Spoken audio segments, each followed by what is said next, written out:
Alright. Here we go.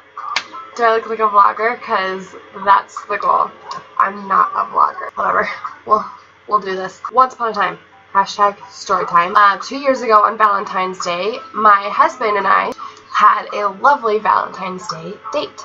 We drove up the canyon, and I didn't know what he had planned for me, but it turned out he'd packed some secondhand wine glasses with sparkling cider and some fancy cheese and French bread, and he'd made a special dinner playlist. I'm a big old love song fan person. It was perfect. It was super simple. I mean, it probably cost him $8. I'm looking on social media like the day after Valentine's Day, and I see sappy post after sappy post all about everyone's elaborate everything ever, and no one else had a better Valentine's Day than me, all this stuff, and I fell into it. I caved, and I made the sappiest post of like all time. It was pretty bad. It had a lot of hearts, probably. It felt really awkward and ingenuine, and I just found myself wondering after that, like, why did I even do that? Why did I then feel the need to make everyone on social media believe that? Like, it was my experience. Why did I have to put that out there? So I got thinking about that. How does social media impact other people's relationships? And does it? And is it mostly positive? Is it negative? Is it causing problems? Is it amplifying already existing problems? So here we are. I decided to study married and engaged couples, and I decided to do it with surveys and with interviews. I decided to use surveys because you need some quantitative data if you're really going to make something conclusive. So my surveys were broken up into 3 segments. I started the first segment by analyzing social media use. So I asked questions like, how often do you check social media? How often is each visit that you make to social media? What platforms do you use?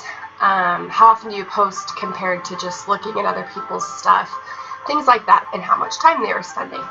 The second portion was the hardest to write because I needed some way to analyze relationship satisfaction. And how do you put a relationship in a number? You can't really. So I had to do a few different things. I researched a bunch of different academic sources that told me what key components of any healthy relationship are. So I used those to determine some benchmarks for healthy relationships. One of these sources that was really helpful was Maslow's hierarchy of needs. You probably learned about it in your high school health class. It talks about your physiological needs, and then your safety needs, love and belonging, esteem, and self-actualization.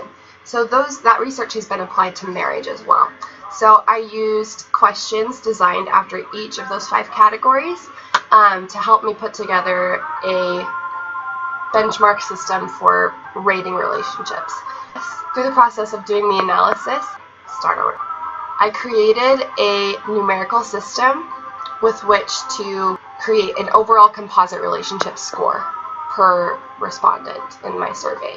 So each question was rated from 1 to 5 points, 5 for the most satisfied, 1 for the least satisfied. All the questions were scaled to fit that scale, and then each respondent was given an overall relationship score that would land somewhere between 18 and 90.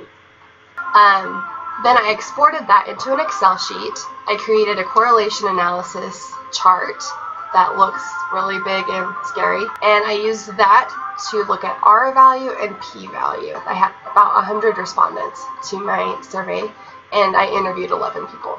Anyway, once I had exported all of the relationship scores and all of the questions, I did a cross analysis in Excel where it told me which ones were most likely to be correlated, and from there I found my main findings. So I found that as one spouse was using social media, their partners did too. In my interviews, that wasn't necessarily the case. There were a lot of cases where one member of the relationship was using social media a lot more than the other one. Kind of a surprise to me.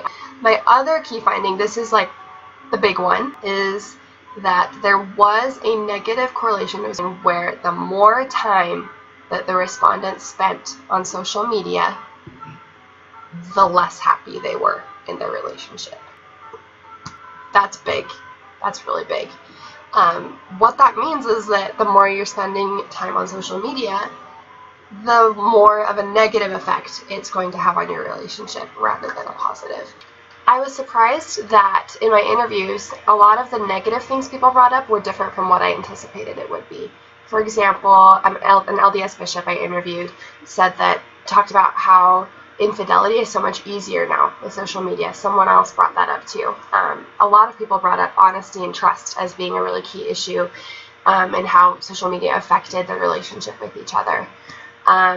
However, all of the people who brought this up as something that had been bothering their relationship in the past also talked about things they had done to resolve that, and to make it better in their relationship.